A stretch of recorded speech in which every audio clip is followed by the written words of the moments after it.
Trustees in Commerce.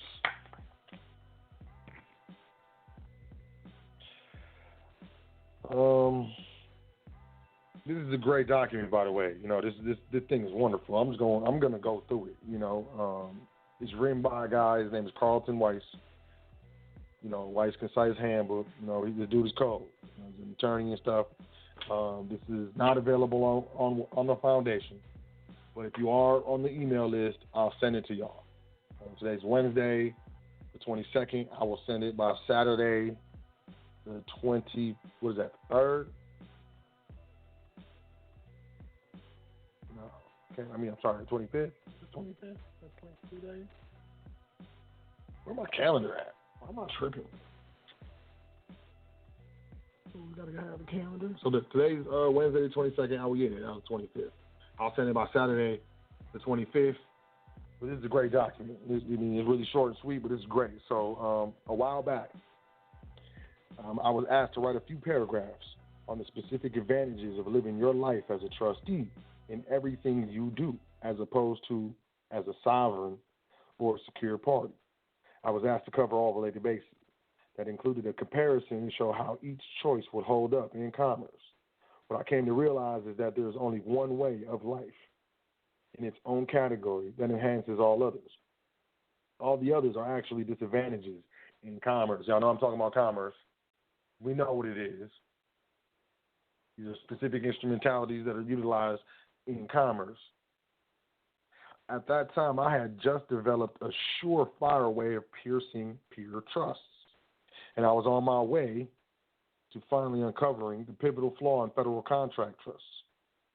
What my clients were asking from me at the time was a technology that would allow a statutory entity like an LLC to sniff out minimum contacts people had and others that bound them to legislation jurisdiction,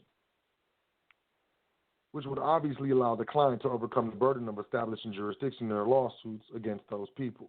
I had no guilt about this because my philosophy is that ignorance is never an excuse. You understand that? That's not a game. Ignorance is never an excuse. Equity compels performance, regardless. Regardless. Doesn't matter if you knew or not.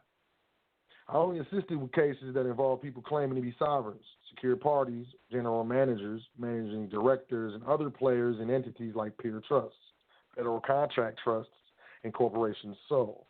In each instance, there was always a common theme: contradiction.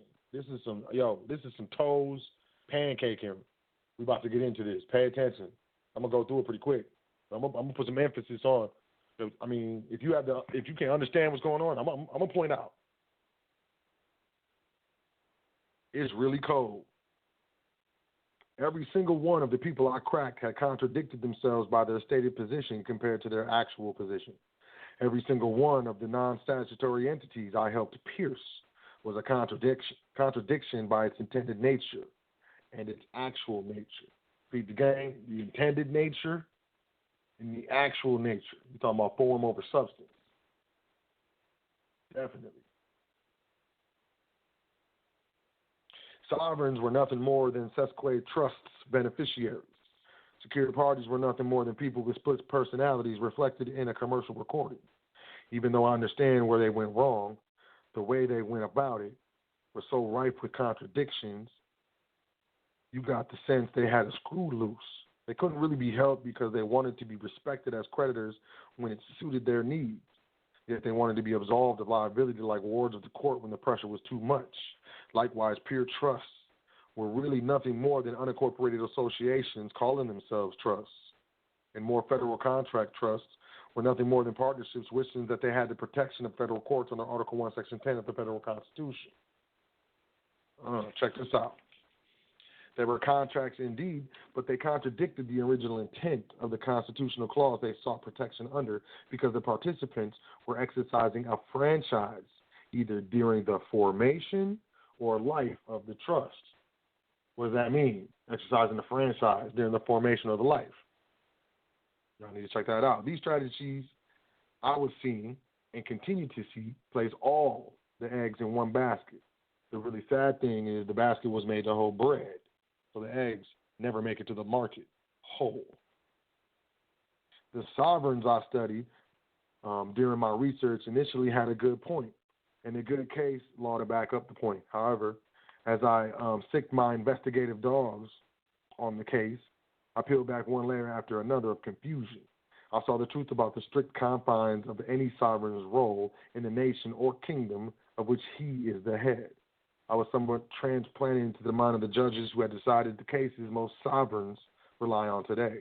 It became apparent that the case law actually shot sovereigns in the foot by holding over their head an internationally recognized standard they could not practically live up to with their limited financial and natural resources in today's commercial arena. And Big Brother used to be talking about this. In the end, I didn't even need to cite legal authorities to prove this to them, though articles like George Mercier's Invisible Contracts, Richard Landseal's Benefits Accepted equals Jurisdiction, James Montgomery's The United States is Still a British Colony, The Informer's Fallacy and Myth of the People Being a Sovereign, and timeless classics like William Whiting's War Powers certainly hits home. The problem most of them face is they invested a lot of time and funds into something that turns out to be false. They thought they held sovereignty, but they could now see they voluntarily contracted themselves under suzerainty at best.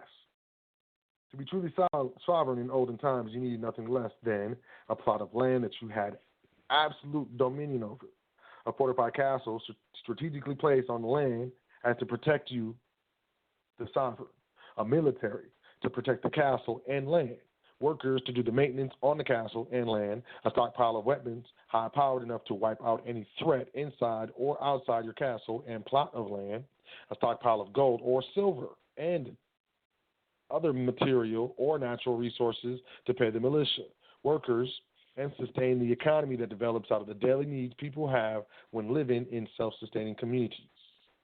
This includes a stockpile of financial or natural resources to build up your reserves for tough times, and to top it all off, a full sense of how to negotiate with other people who are in the same position as you, sovereigns, especially those who have bigger weapons than yours and might want to take your castle by force or fraud to consolidate their own empire.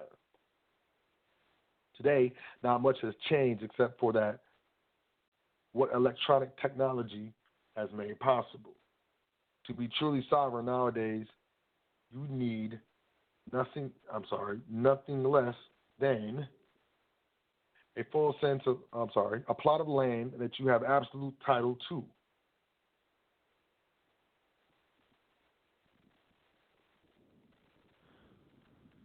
Even stronger than the protections granted under the Castle Doctrine in Texas. It has to be a title so strong that it is recognized all over the world, not just in one state or country, because real sovereignty is an international quality. A fortified compound, a militia to protect the compound and land, has to be more than just guard dogs. It must be an actual military presence that sends a clear message to all within earshot of your land, not to invade, much less trespass. Workers to maintain the compound and land, a stockpile of weapons or technology powerful enough to stop a modern military offensive against you, a stockpile of coined gold and silver to keep you from having to use Federal Reserve notes or Ameros or U.S. notes. You need sufficient natural resources to live on and pay your people with so as to not have to engage in commerce as a sovereign. Otherwise, you reduce yourself to the status of a merchant, and your sovereignty is lost. And to top it all off, a full understanding of trust law as it pertains to sovereigns as trustees and merchants as beneficiaries, contract law, national security law, and negotiable instruments law. Telling y'all, as well as the laws of power relating to sovereigns and other heads of state so that you can negotiate with the United States and state governments in a way that doesn't get you dead, conquered, or imprisoned because those sovereigns had more powerful weapons than yours. Otherwise, you'll end up like the Native American nations, many of which gave up their sovereignty to engage in commerce via gambling halls and casinos. The problems you immediately face are also all issues of practicality, such as while you can remove land from the unincorporated city or county, your title is not absolute. You cannot effectively exercise absolute title to land as an individual. quote, as an individual. You cannot exercise absolute title to land as an individual. What tax return do you file? That's all I want to know. Are you an individual? What tax return do you file? At least not land that isn't in the middle of nowhere. This kind of isolation leaves you at risk of invasion and limits your flexibility in the information age. In isolation, you have no, quote, eyes and ears out in the rest of the world to stay ahead of other sovereigns looking to expand or consolidate their empire. Eyes and ears are what give you intelligence to avoid being checkmated. A compound is very expensive to build and difficult to maintain. Independent power, utilities, and services need to be installed off the grid. For internet access, you will need to build your own satellite, maintain your own servers, etc. Regardless, however, if the fork goes, so do you, because the eggs are all in one basket. Having a private military is a direct threat to the United States and state governments, who are far too corrupted to appreciate the their absolute right of self-defense, much less the right to bear arms on an individual or nationalistic level. A stockpile of weapons will attract some unwanted attention. It will deter other sovereign men, but sovereigns like the United States, who stockpile tanks and missiles, might not deter so easily. Though stockpiling can be done with prudence, especially with some ingenuity, the more firearms you have, the more suspicious other sovereigns will be of your motives behind stockpiling. An arms race then ensues, and you face the likelihood of invasion or preemptive strike. Using gold and silver as money with third parties is very difficult at this point because most third parties are still under the misconception that Federal Reserve notes are worth something. You would have to wait until the U.S. economy collapsed, at which time you could use commerce to conquer by buying up property for a fraction of the cost in gold. Historically, when they crashed the economy, 25 ounces of gold will buy up an entire city block, the whole block, with all the property on it. This is through research. You should research. Don't believe what I say, because who knows? I might be straight up insane. Even so, when you do so, you are technically acting as a merchant, and you are no longer sovereign. Even if the gold is pre-1933, lightly circulated coin, or the silver is pre-1965, 90% monetary silver or junk silver, the sovereign whoever minted the coin, which would be the United States of America in this case. And if you truly understand trust law as it pertains to sovereigns and merchants, contract law, national security law, the negotiable instruments law, as well as the laws of power relating to sovereigns and other heads of state, you will quickly realize that the people's sovereignty never truly existed. What's more, times have changed even more since the idea was first entertained. Our times now make sovereignty a disadvantage in commerce because the moment any sovereign sets foot into the rest of the world to get things done, unless you do business by the barrel of a gun or barter using no currency or coin at all, you automatically give up whatever sovereignty you had by acting as a merchant. This includes use of a license, social security number, registration of an automobile, a weapon, or etc. Secured parties, nobody's creditor. A UCC financing statement is a very mighty financial instrument indeed, but only when used for the right situation.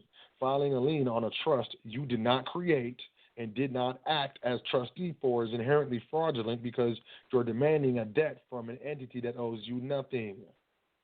Think about that. Now think about that. Filing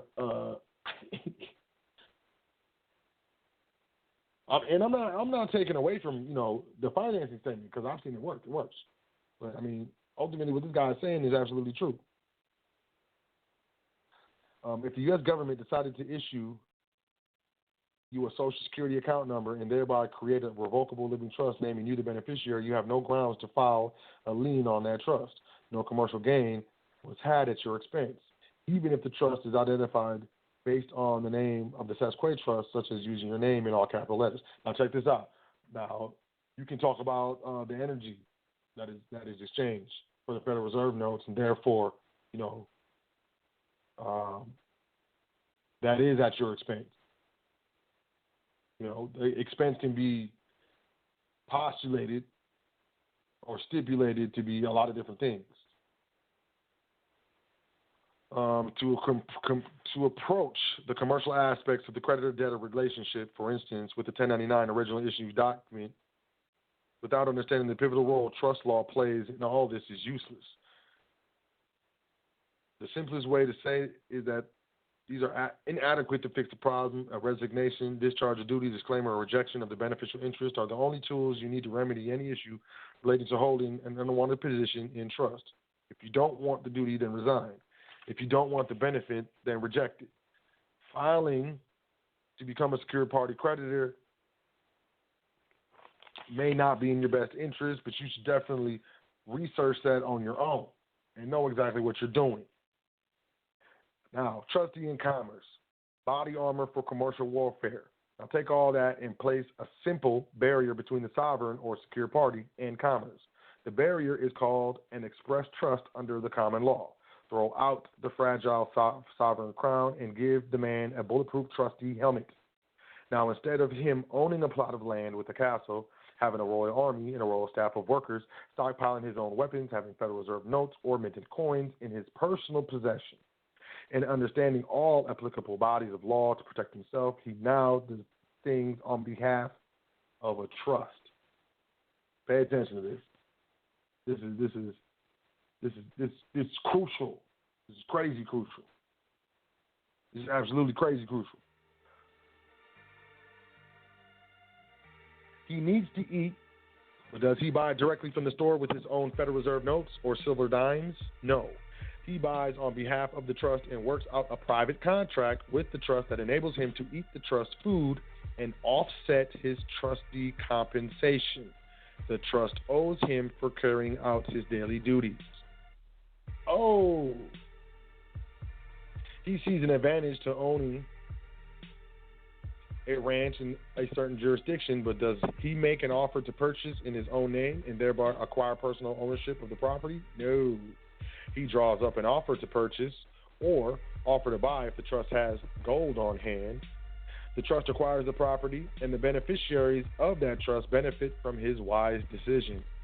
He can then contract privately with the trust as to how he may use the property, offsetting his compensation, if that use involves anything outside of his duties as trustee.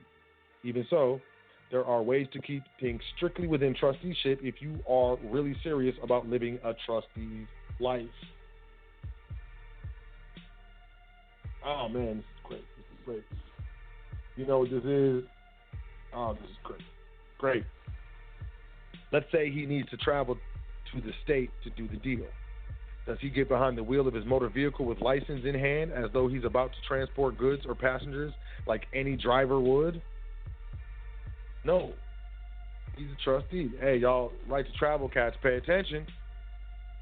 So he gets into a trust-owned automobile, not a car, not a motor vehicle, a trust-owned automobile with a certified copy of the manufacturer's certificate of origin and bill of sale and his trustee identification.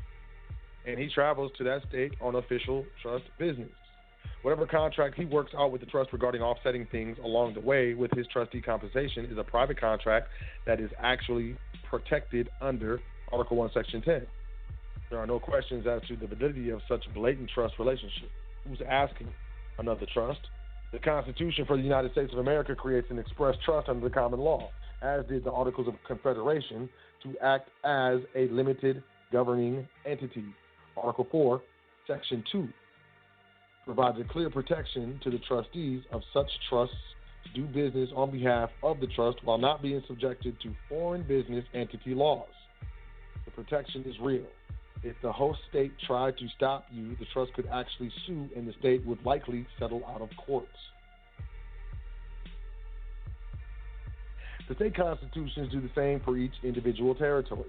Therefore, the United States Corporation and all its DBAs and state corporations are, in essence, nominee trusts created under international law by the original express trusts that were created back at the moment each constitution was ratified.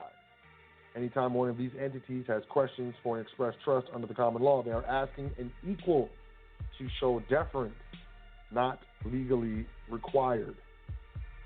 Article 1, Section 10 and Article 4, Section 2 can therefore be invoked anytime one of these entities looks as though it might impair the obligations you have to the trust or block your ability to administer trust affairs in a certain state as trustee.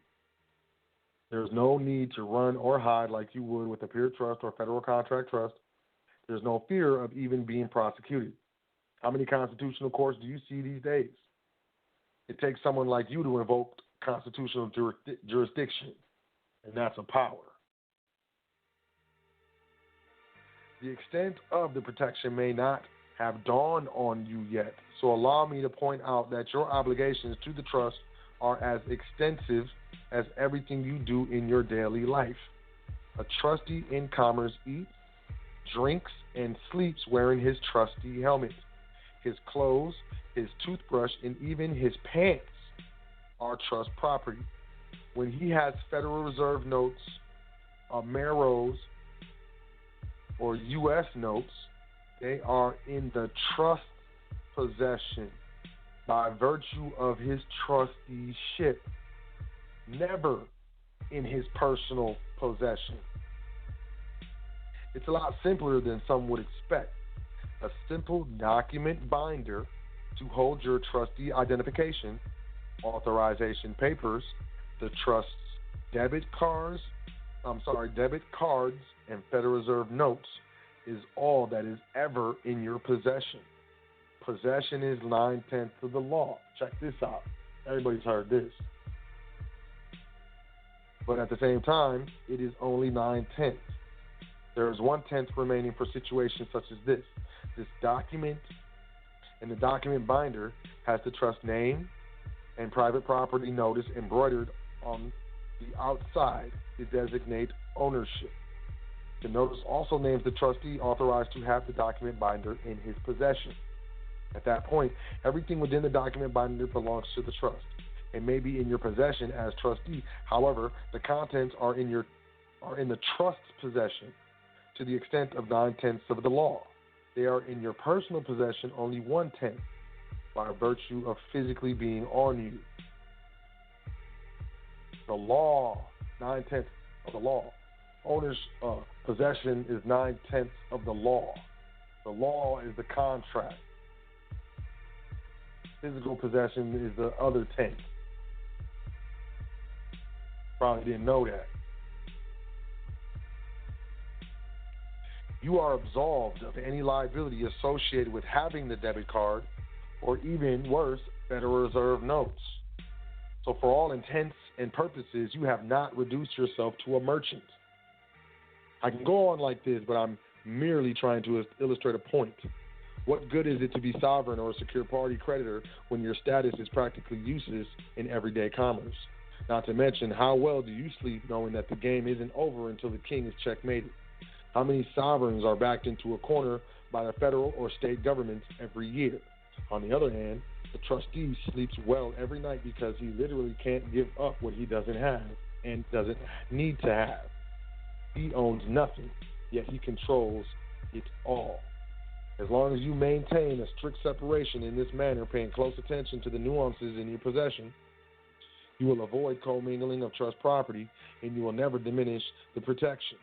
The commercial environment you are confronted with is as hostile towards sovereigns today as the American Republic always was toward poor Europeans and free Negroes. They were without legally enforceable rights. Did y'all know that? Did y'all know Europeans didn't have legally enforceable rights just the same as the free Negroes? You want to know why racism popped up? It had to. What they couldn't do for themselves would not get done, and there was no universal sense of justice toward them. As a result, they were easily conquered over time and became today's shining examples of 14th Amendment citizens, beneficiaries in mind and spirit. They became the exact opposite of today's shining examples of trustees in commerce because benefits accepted equal jurisdiction, even if the man accepting them happens to be an internationally recognized sovereign. However, whose jurisdiction are you under if you don't accept any benefits? Can you see why trustees in commerce are in a league of their own?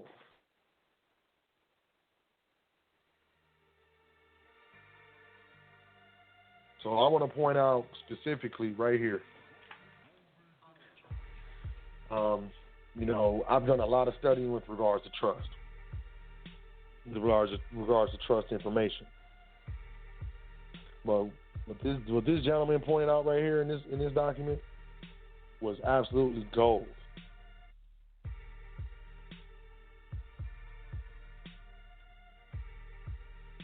So he goes, let's say he needs to travel to the state to do the deal. Does he get behind the wheel of his motor vehicle with license in hand as though he's about to transport goods or passengers like any driver would? No. He's a trustee, so he gets into a trust-owned automobile with a certified copy of the manufacturer's certificate of origin and bill of sale and his trustee identification. And he travels to that state on official trust business. I know I have listeners that are Moors. And that's why, people talk about the founder of the Moor Science Temple created a trust in the nation, but ultimately it was recorded as a trust. The Constitution is written as a trust.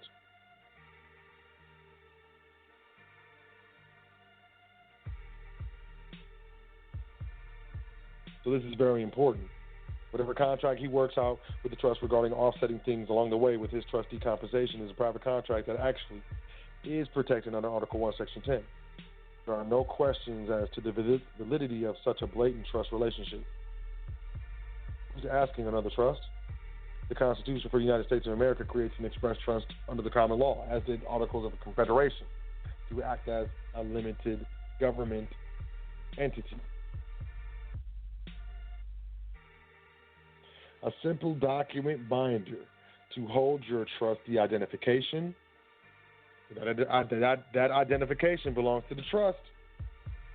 Authorization papers, the trust debit cards, and Federal Reserve notes is all that is ever in your possession.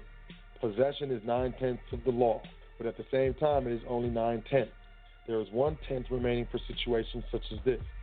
The document binder has the trust name and the private property notice embroidered on the binder. So it's on the front of the binder. There's a trust name, and it says private property. Notice, private property. So, the Sot Family Trust notice, private property on the front of the folder. That designates ownership. The notice also names the trustee authorized to have the document binder in his possession. So we say, Sot Family Trust, notice, private property, authorized, trustee authorized to have in possession, and then that would be, my name, Sot. And that will be on the front of the folder. At that point, everything within the document binder belongs to the trust. It may be in your possession as trustee. However, the contents are in the trust's possession to the extent of 9/10 of the law. They are in your personal possession only 1/10 by virtue of physically being on you. You are absolved of any liability associated with having the debit card or even the Federal Reserve notes. Y'all want to go private? This is how you go private. You want to hit me up, admin at welcometothefoundation.com. Get into trustee training. I don't care. Make sacrifices. I'm not trying to hear it. I made sacrifices. Trustees are making sacrifices. Some trustees get a second job. Some trustees sell stuff. Some trustees don't need to. It doesn't matter. I sold a bunch of stuff. I sold a car. I sold a car. I sold some gold. I sold some silver.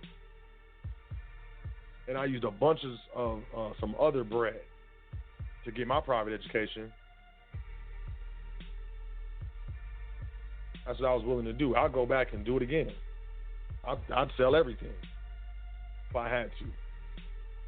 It's not that serious. Admin at welcometothefoundation.com. When it comes to being in commerce, the highest position is a trustee, not a sovereign, not a national, not a creditor. Either way, you're either a merchant doing business in private script, such as Federal Reserve notes, and the most powerful position you can possess those Federal Reserve notes, possess that debit card, possess all those things is in the fiduciary capacity of trustee. Now, maybe this is what was missing with the right to travel. But who knows? I'm going to go to the phone lines in a minute. We got about 10 minutes left on the broadcast. If you are listening on the internet, you want to call in 424-222-5250. Otherwise, you will be disconnected. You will lose your connection. I trust that, y'all was able to pick up what I was putting down this evening. This is all for you. I'm not, I'm doing all right. I'm not doing bad at all. Could be better. Things can always be better. But I know where I came from, and I know where I started, and I know that's where a lot of y'all are at. So, email me, admin at welcometothefoundation.com. And let's talk. Let's make it happen. Let's get you to be one of these trustees in commerce. Let me show you the ropes. Purchasing everything on behalf of the trust. With that being said, now is the time to be purchasing silver and gold. Straight up, you need to be buying gold and silver. It's really low. It's going to be low at least for another week or so, a couple weeks. Historically, this is the low season with regards to precious metals, gold and silver specifically. You need to be grabbing your hands on it. One of the easiest and private ways to purchase gold, outside of like getting up and bringing Federal Reserve notes and going to like a gold dealer or something like that, is through carat bars. Small pieces of gold. It's private. They don't ask for your social security number. It's shipped through FedEx. It comes from a different country.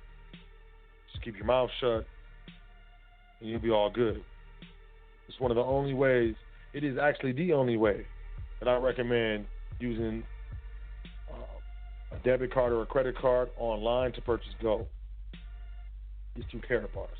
Now, you can also sign up to be, an associate and, make money. You do it as a business, and not as your only business. Obviously, we all understand multiple streams of income is the pathway to wealth. So if you'd like to do that, you can do that as well. They send you a debit card. It's a MasterCard debit card, and it's denominated in euros. Like I said, they don't ask for your social, and they don't report to the IRS. I'm just keeping it real. And I probably shouldn't be saying that on the air, but look, man, nobody, I ain't nobody. If I was somebody, if I got popular, I would disappear. I'd be like, all right, I'm out of here.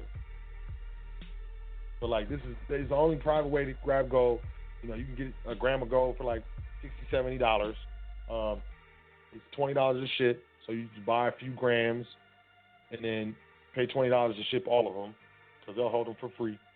It's something I highly recommend. I'm not playing. Like I don't be talking. Y'all know I don't be talking about stuff. I know. So as far as getting your hands on actual money, now's the time.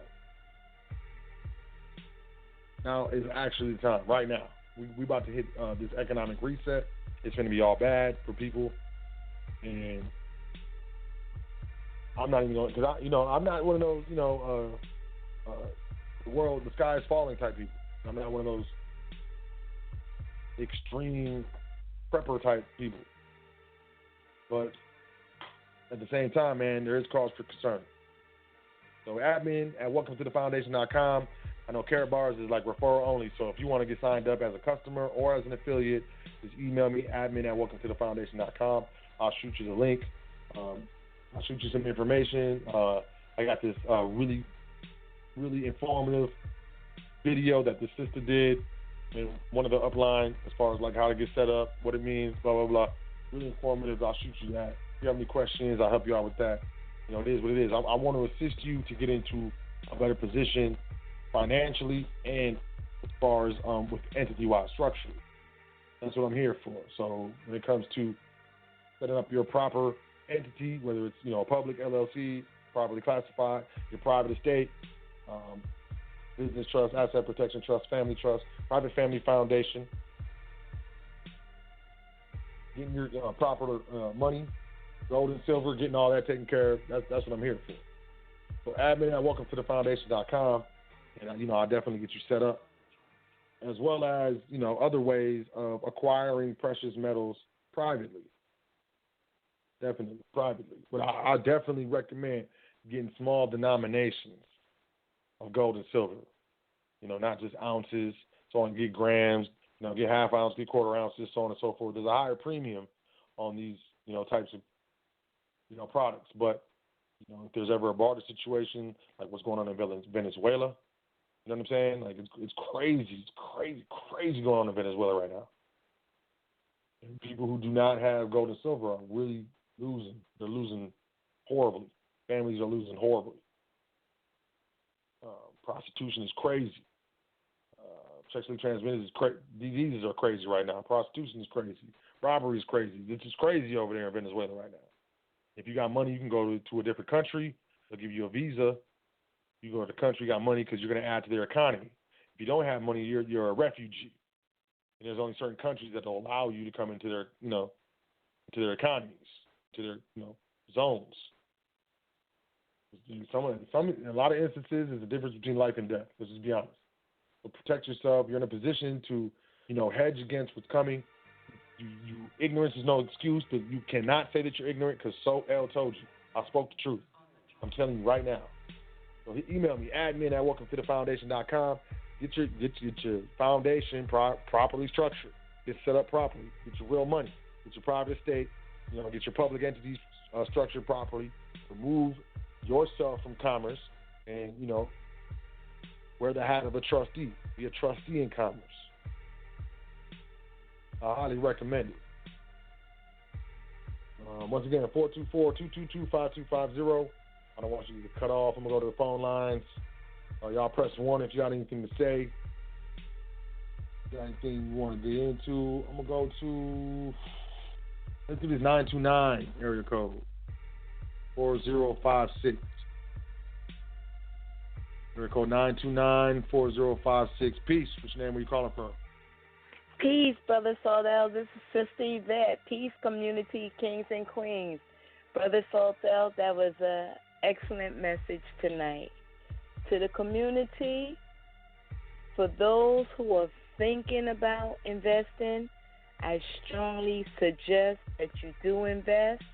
And for all of those that are sending in the donations, it's very much appreciated because you can't put a price on knowledge and wisdom. It's priceless. The words of wisdom that comes over these airwaves every Wednesday, they're priceless. And before you know it, it might be gone. But the thing about it is, it was imparted. I started following Brother Salt Al from last year, and the wisdom and the impartations in a different area, I wish I would have met him about 20 years ago. Lord knows where I would have been now. But you're never too late. Everything has an appointed time and season. But to the community, it's getting serious out here now. And I can't stress more than enough. Like I said last week, stop investing in stuff that's not tangible. Start investing in your private Start investing in your families. Start investing in yourself. Because before you know it, we're going to be like Venezuela people. They're not playing with us. They are cornering us in with these chippings, these trackings, voice recognition. It's about to get critical out here. So I strongly, strongly suggest you invest in your private. It's well invested. It's well needed. And the donations help a lot because that's what's keeping him on the airwaves. Y'all invest in your private. My brother, in the private, be blessed. Kings and queens, invest. You will never regret it. Peace, my brother. Peace, sis. Appreciate you. Thank you very much. Always a pleasure. Love. She ain't lying. Hey, I'm going to keep it real with y'all. It costs me $25 every episode I do on Blog Talk. Straight up. Like, this is, when I do a show, it's charity, I'm not playing. Every single time I do a show, and a minimum, just monetarily, it costs me $25 every show I do. So I spend $25 every show that I put out on Blog Talk. It costs me $25. And that's not including the time and the energy that I put into researching the show, researching the current events, and researching, the content that I'm putting out. So, I don't be begging for nothing. I'm good. I just want to let y'all know. You know what I mean? That's exactly what it is. I'm speaking the truth. I would never lie to you. We're bringing my guy Daryl. Beach family, how you doing? So I'm okay. I'm on Bluetooth. I don't know how I'm coming in. Yeah, Bluetooth is always bad. Okay, I'm gonna take it off then. Take it off.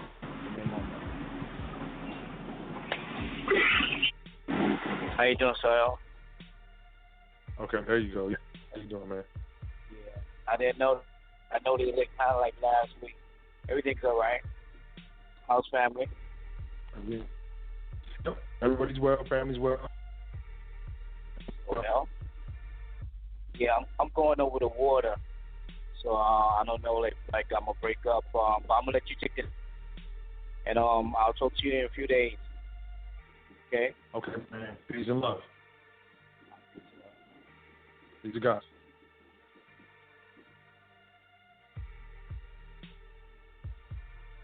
Get on the phone, you get up, y'all. The phone is breaking up. Mello, cop about to come to you, man. You got that Bluetooth on? About a minute. Oh, you got 60 seconds. If you're listening on the internet, you haven't called yet, 424-225-250. You got less than 60 seconds. It's a wrap. It's about to be a wrap. That's prison. All right, Capitone, here you go. Peace, fam. How you doing? What's going on?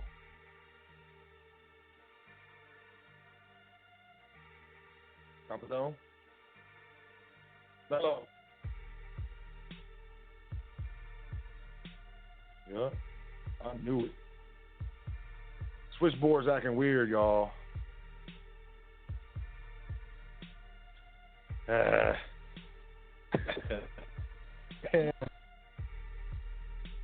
All the money they charge people, they charge everybody. Well, probably not everybody, but if you're doing prime time or whatever, you want to do it after people leave.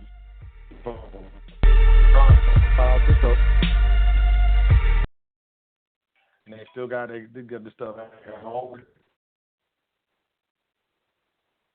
What it is, what it is. Oh, man. I appreciate y'all.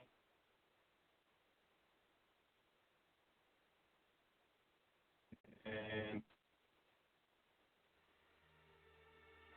you know that every week I be trying to bring in the stuff.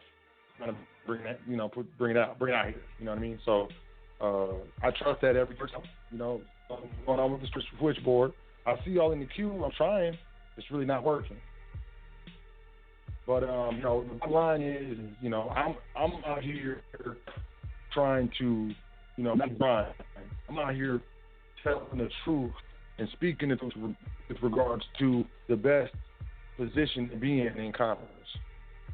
That's what it all is. There's a dollar amount to every single one of these items. Whether it's dirt, they're selling dirt. They're selling wood. They're selling water, salt, fish. You can buy anything. You can buy a monkey if you got enough money. So this is 100% commerce. So when I'm talking about commerce, I'm speaking about the best position, the foundation. If you don't start from the correct foundation, you're automatically going to be behind everybody else.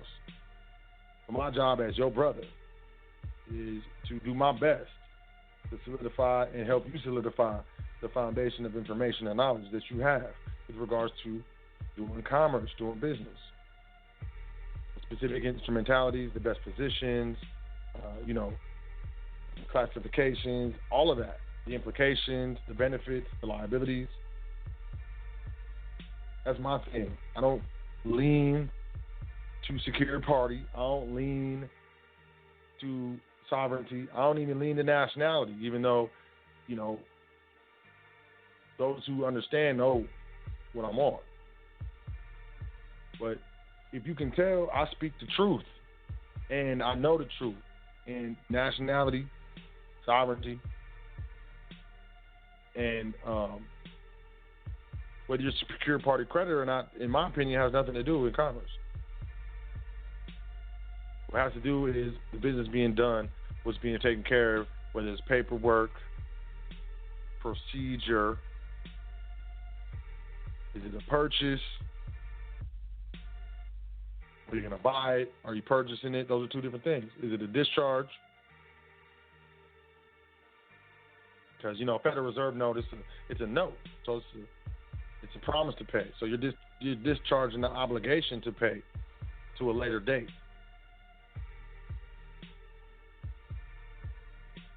So you don't really pay. You ain't bought nothing. You ain't paid for nothing. Purchased something, but you ain't bought nothing. You ain't paid when you handed them Federal Reserve notes. You ain't paid for nothing. You tendered payment that was accepted because it's legal tender.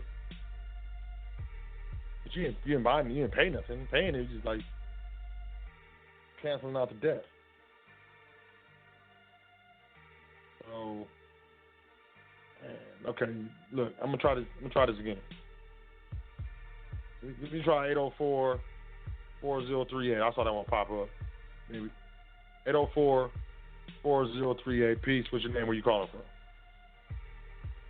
Peace. Can you hear me? Yeah, peace, brother. How you doing? Peace. This is Brother Robert from Richmond, Virginia. Oh, peace, Brother Robert. How you doing? I'm good, brother. I'm good. Yeah, that was really an informative piece that you was reading. It made a lot of connections make sense, and part of what it made me think about was if that protection that is afforded is tied into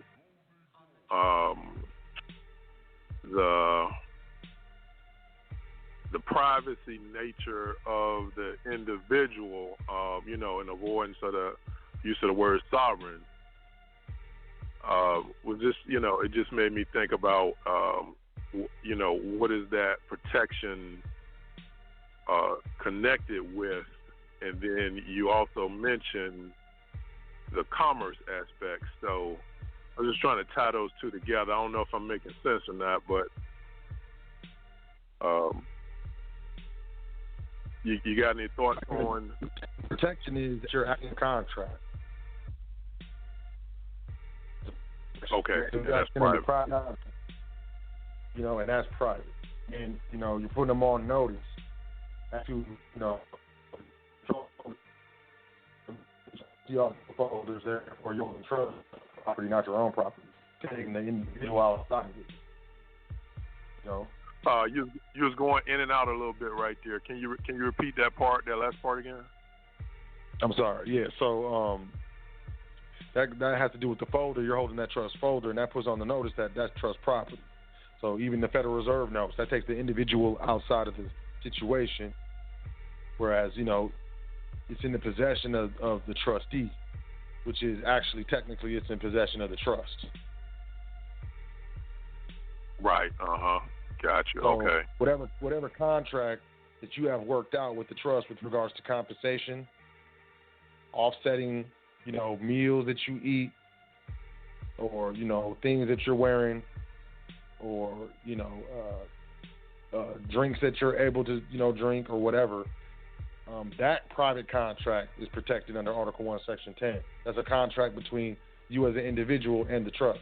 Now, most people would be like, oh, my trust is a contract, blah, blah, blah, it's protected. Okay, the trust, the contract itself is federally protected. But then there's actions that you can do with regards to the trust that can negate those federal protections. But what is made clear is the trust itself is a federally protected entity, okay? But at the same time, any contract that the trustee has with the trust for any compensation or whatever that's outside Federal Reserve notes is also private. So they'd be like, well, even an Internal Revenue Service agent, they'd be like, oh, well, this appears to be, a personal expense that you're trying to put on the trust. You'd be like, well, there's a contract that exists between the trust and myself that offsets things with the compensation, and that's a private contract between myself and the trust. So they can't demand to see that.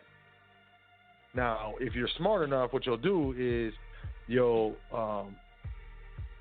cause to be created an affidavit stating that there's a contract between you and the trust as the trustee that offsets things such as this meal right here that you're trying to associate as a personal expense.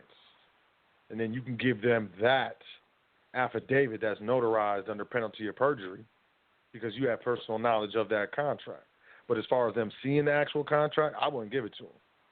I would just give them a notarized affidavit saying that that's what the contract says under penalty of perjury, because the Internal Revenue Service has no personal knowledge of the trust contract anyways. So how can that affidavit be rebutted? It cannot.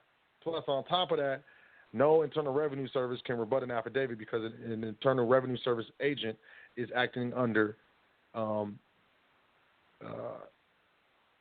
capacity, public capacity, Article 1, because they're employed by the Internal Revenue Service. Right, gotcha. So they're in that's a corporate agent or representative capacity. So they in that capacity. That's why if you ever ask an attorney, especially a public defender, they'll tell you, you be in there like, oh, you sign this, and you come back. You ask them, is this a contract? They're like, no, it's not a contract. And then tell them, well, you signed an affidavit saying this isn't a contract. They will get mad at you for saying that shit. They will get upset. Okay. I've done it before. Dude went red. It was a European. His whole face went red. He was like, I'm not signing a contract. What do you know? He said, I'm not signing an affidavit. I was like, why not? If you're saying this ain't a contract, why won't you sign it? Dude was mad because they can't, and you kind of pulled the curtain back a little bit. You know what I mean? That's why affidavits, they need, even the prosecutor has to sign, the order, and it's in their personal capacity. If they lose, they got to pay for the for the court case and the court stuff, blah blah blah. They got to pay for it, and if they don't pay for it, they can lose their bar card and stuff. So this is very specific with regards to So the trust itself is a federally protected contract, but also any contract that is made with the trust. Right. Those contracts are private as well. Now, of course, you're going to have to do business with maybe an attorney or attorney-client privilege. Let's say a CPA, a certified public accountant.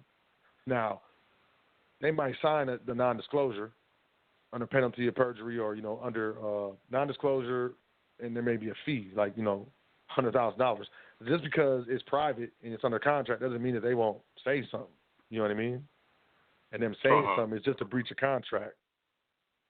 So you got to be careful of who you put these contracts with and who you bring into trust. But, yeah, I mean, it's very, very powerful.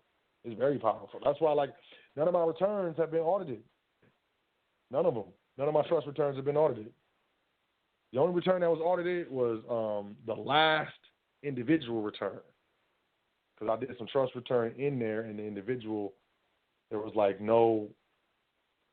not too much income, and I claimed one of my daughters or something for the child credit, and it was like $10,000 return, refund or something like that.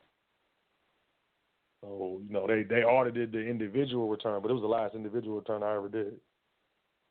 Well, I ain't never had a trust return audited. I've had it questioned, but I never had it audited. It was questioned, and it was 2 weeks. It took 2 weeks to get it through, and I only did business through the mail. I wouldn't talk to them on the phone, and then so it took 2 weeks. But it was just they were asking questions. They sent me something. I sent them something. They sent me something back. I sent them something back, and it was done. So. And so, what did you just say about? You just said something about the attorney and $100,000. What did you say about that? Oh, I mean the non-disclosure. If you did a non-disclosure agreement with your accountant, or let's say, I don't know, you got a trust vehicle and you bring it into the mechanic, and you're like, yo, this is a trust vehicle, so I'm gonna have you sign a non-disclosure agreement. That you can't talk with the business of the trust. That you never worked on a trust vehicle. You can't, you can't. And then let's say the mechanic tells on you anyways, starts running his mouth. You can't. It's not gonna bring him to jail. You're not gonna go to jail. If you put it in the contract that if he does disclose that he has to pay a certain fee, then you can perfect a judgment against that mechanic and possibly even his business due to breach of contract. But if he can stand on the contract and be like, hey, I have a non-disclosure, the FBI can come talk to him and be like, you better tell us. And he's like, man, I'm under non-disclosure. I can't, it's a contract. And the FBI cannot do anything to impair the obligation of that non-disclosure contract between, that individual and, the trust. Okay, and so you were saying that fee could force them to pay $100,000 up to $100,000 or something like that. Yeah, I mean that's if you put if you do a non-disclosure agreement and you put in there, if you breach the agreement, you have to pay $100,000. Gotcha. The mechanic, you got proof that the mechanic breached the agreement. He started talking. So then you can bring him to court with that proof and that contract, and bring him to a commercial court, an Article I court, and then pursue a judgment or default judgment for that $100,000 because he breached the non-disclosure. You know what I'm saying? But it has to be in the contract. Got you. Yeah. Okay. I'm with you. Well, all right, bro. I ain't going to hold up. Somebody else might want to get in.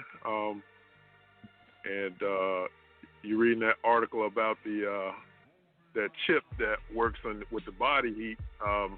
Somebody was telling me something about that about a year ago, man. I was like, okay, I ain't really seen signs of it yet, but man, you just put it out there. There it is.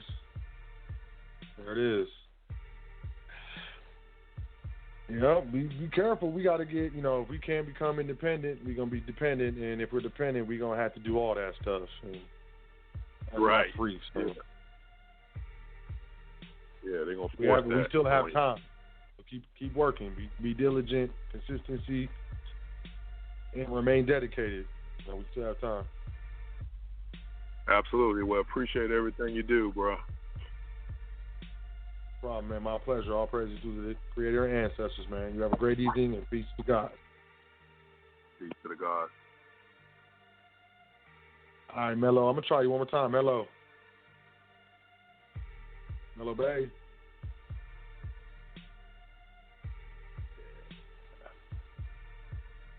I don't know what's up with my brother. Yeah, I mean, people who are regulars, I like to bring them in first. I probably should start reversing that. I can get other people in, but hey, man, it's my show. I'm So L. I appreciate y'all. That's it. That's a wrap. Let's kill it. Let's end it. Let's wait until next week and do it again. Make sure you email me at admin@welcometothefoundation.com if you would like to set up a consultation, if you would like to get into the trustee training, if you would like to invest in your private education, shoot me an email. Or, you can set up your consultation at welcometothefoundation.com. You can also go to welcometothefoundation.com, sign up for the email list. You can find the Facebook page, the Instagram page, the Twitter page, PDFs if you want to read free. You ain't got to sign up for nothing. You ain't got to do nothing. It's right there. Just go get it. You can book a consultation. You can make a donation, all from welcometothefoundation.com. And as always, I appreciate y'all. Get your hands on some real money, gold and silver. You want to jump into this Care Bars with me? Email me, admin@welcometothefoundation.com. If you're just looking for ways that, to privately acquire, real money, email me, admin@welcometothefoundation.com. I have resources. I will plug you. I will take care of you. As always, man, y'all take care of yourselves. Enjoy yourselves. This thing is coming. It's coming fast, but we still have time. All that shoulda, woulda, coulda. You can talk to your parents, your friends, even yourself, and have, some of them shoulda, woulda, coulda stories. Oh, man, if I just woulda. Look, you don't want to do that with this next economic crash that's coming, this wealth transfer. You don't want to be on that side. You really don't. You really have the opportunity to set your entire family up for generations to come if you do what you're supposed to do. And that is what you're supposed to do. You're supposed to set up your private estate. You're supposed to acquire tangible assets. And you're supposed to own nothing, control anything. Quit playing, quit making excuses, and get on the ball. Straight up. It's all love, but I'm very serious. As always, highfrequencyradionetwork.com. That's my guys. It's my guy. I love that man. And I don't care what nobody say about that man. Now, he got trolls, he got haters. He's one of the coolest brothers I've ever met in my life. Y'all take care of yourself. Know that you're worth it. You're important. Do you know the forces of nature that's required to keep all of your atoms together and coalesced into your physical body? Don't play with yourself. Quit playing games. You're worth invested in. You're worth being invested in. And you are just acclimated to a system throughout your whole life that shows very little value to the most important things on this planet. Most powerful things on this planet. The most genius things on this planet. The most capable things on this planet. And that would be called humans. Or man-made male and female. Believe in yourself. Love yourself, take care of yourself. And in these ways, you can love others and take care of them. But you can't throw anything in the air that you don't have in your hand. And this is probably one of the most important things that I can say. So with that being said, y'all have a great week. Take care of yourself. Read something. And email me if you need anything. admin@welcometothefoundation.com. It's your brother So L, speaker of truth, seeker of truth. And I'm out. Peace to the gods, y'all. Doing this thing all the way live. High Frequency Radio.